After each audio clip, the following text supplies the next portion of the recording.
Essa é a primeira vez que nós temos um racha importante no STF, ainda mais envolvendo a matéria, a questão daqueles que foram condenados ou estão sendo julgados por causa do 8 de janeiro, né? O ministro Luiz Fux abriu uma divergência em relação à famosa Débora do Batom, né? Estabelecendo uma pena muito menor, na realidade, né? O próprio crime pelo qual ele condena a Débora é um crime completamente diferente daquele que foi apresentado na denúncia pela PGR e que os seus colegas votaram para condenar a Débora, mas mais do que isso, mesmo em outras questões preliminares, processuais, sobre julgar no Supremo Tribunal Federal ou sobre julgar em uma das turmas em vez de julgar no plenário, a divergência é de praticamente todos os outros votos dos outros ministros, e esse é um ponto importante porque Fux, né, o ministro que foi nomeado por governos petistas, que geralmente, né, acompanhou, né, a maior parte das decisões que referendou superpoderes, primeiro para Dias Toffoli, depois para Alexandre de Moraes, e agora abre essa divergência. A gente vai falar sobre isso logo depois que você se inscrever no canal, clicar no sininho para receber as notificações, deixar o seu like, compartilhar esse vídeo, e lembrando que nós estamos agora com o Clube do Livro.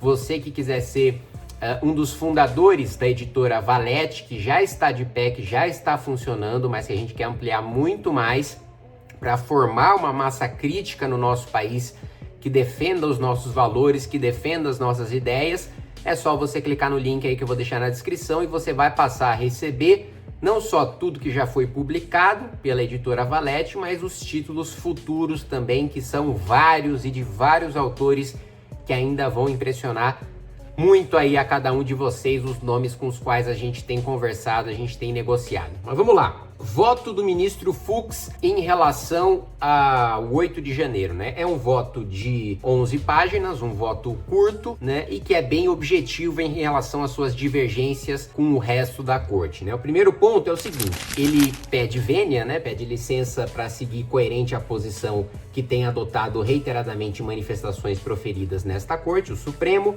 para acolher a preliminar de incompetência do STF para julgamento originário do feito, né? O que isso significa? A defesa, né, apresentou uma questão preliminar por quê? Porque ela é analisada antes do mérito, né? É uma questão processual, não é uma questão em que você já vai analisar os fatos, mas você vai analisar questões de direito que, se não forem superadas, o juiz sequer pode julgar o fato, né? Então ele diz o seguinte: ó, a defesa apresentou um ponto de que o Supremo é incompetente, ou seja, ele não tem os poderes, não está na sua jurisdição julgar o caso do 8 de janeiro em relação a Débora, porque ela não possui, nunca possuiu foro privilegiado, portanto, o Supremo não é competente para julgá-la, ela deveria ser julgada na primeira instância. A defesa apresentou esse argumento, o relator discordou, mas o ministro Fux concordou. Diz que, na realidade, na visão dele, como ele já tem votado várias vezes, pessoa que não tem e nunca teve foro não deve ser julgada pelo Supremo Tribunal Federal. E outra questão ainda foi apresentada, né? Olha, a defesa diz: ainda que vocês entendam que o Supremo sim pode julgar esse caso, eu peço que vocês sigam o entendimento de 11 de março de 2025, em que se estabelece o entendimento de que o julgamento deve acontecer pelo plenário do Supremo Tribunal Federal, ou seja, os 11 devem julgar e não apenas uma das turmas. E um ponto importante que o Fux tem dito há algum tempo é que essa questão das turmas do Supremo não existe na Constituição, né? As turmas foram criadas pelo próprio Supremo, sem previsão constitucional, para tentar dar aí uma agilidade no julgamento dos casos e não exigir que os 11 se reúnam sempre para julgar. Agora, justamente por não haver previsão constitucional, quando é um caso muito relevante, quando é um caso, né, dessa magnitude, é natural que se peça para que seja julgado pelos 11 ministros do Supremo Tribunal Federal e não meramente por uma turma, né? Então, o Fux também concorda que deveria ser julgado pelo plenário do STF, como ele coloca aqui, ó. Como corolário lógico da posição esposada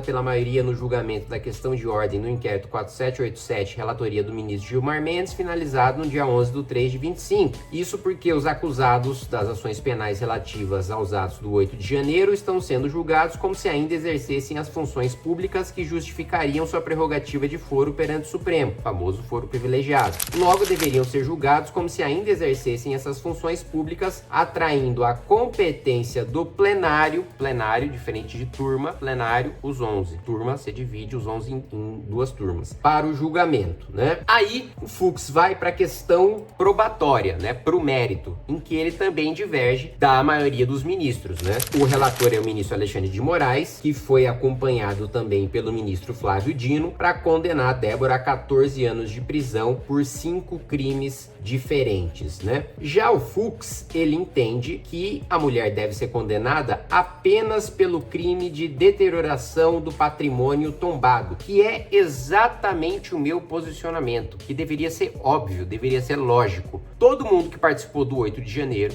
tem de ser julgado de acordo com a sua conduta, tem de ser julgado de acordo com aquilo que fez. Se cometeram crimes, eles devem ser condenados pelos crimes que eles cometeram e não por crimes que não cometeram. Parece uma coisa tão óbvia, parece uma coisa tão evidente, tão lógica, mas isso está sendo tratorado pelo STF e com juristas ainda, né, de esquerda, que se diziam sempre garantistas, né, defensores dos direitos dos réus, dos criminosos, dos acusados, mas que no trator passado em cima do pessoal do 8 de janeiro abandonou essas crenças casuisticamente, mostrando assim que eles não têm nenhum compromisso com a própria corrente jurídica que passaram a vida inteira dizendo defender. Existem exceções, tá? Eu vou ser justo aqui. Existem exceções de advogados garantistas, criminalistas que mesmo no 8 de janeiro, considerando toda a carga política que esse julgamento tem, defendem para os réus do 8 de janeiro exatamente a mesma coisa que eles sempre defenderam para os seus clientes em outras causas criminais, né? Em outros julgamentos. Então tem gente sim que é coerente, que tem defendido o amplo direito de defesa, né? Com uma interpretação mais benéfica possível, né? Para os réus, para os acusados. Mas infelizmente a gente vê a ala mais estridente, a ala mais militante, a ala mais vocal de advogados criminalistas que sempre disseram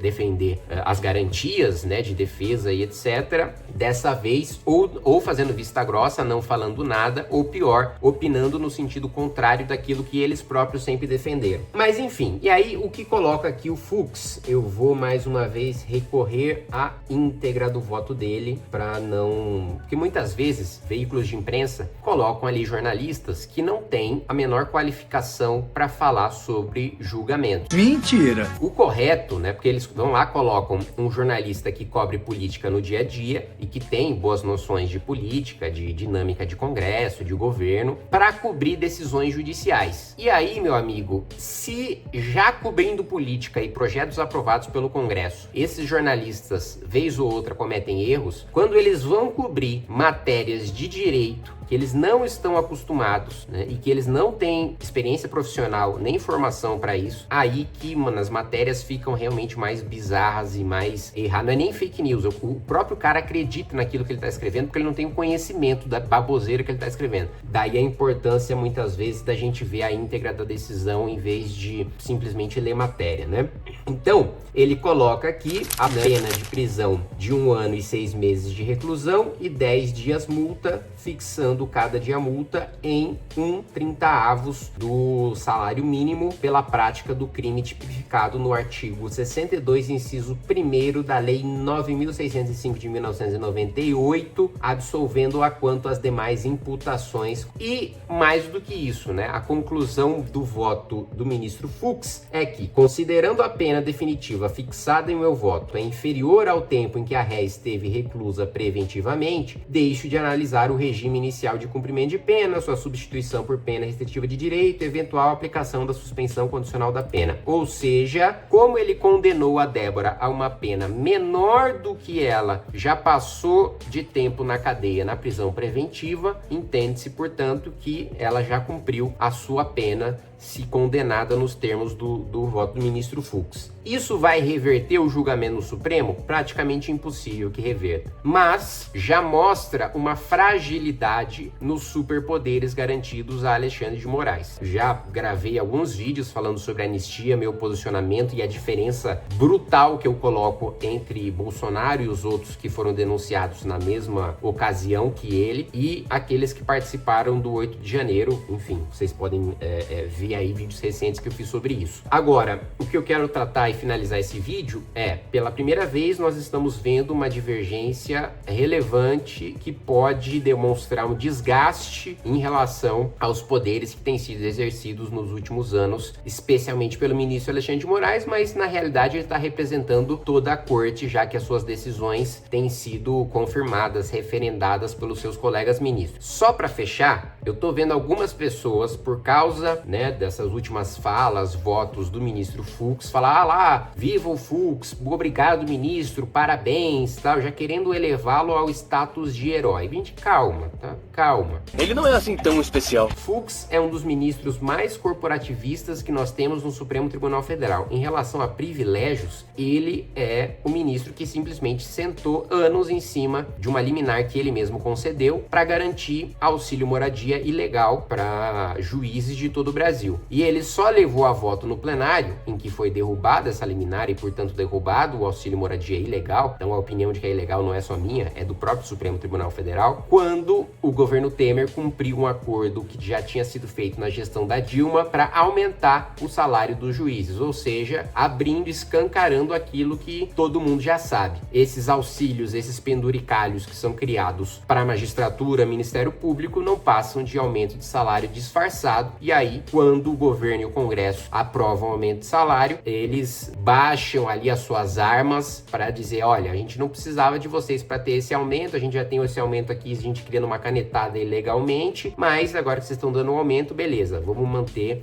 do jeito que tá, mais pra frente a gente inventa mais alguma coisa pra vocês serem obrigados a aumentar o nosso salário de novo. Então, assim, não seja, né, um boi, né, não seja gado, não vá no sentimento de manada de, oh meu Deus, agora o ministro Fux é um grande...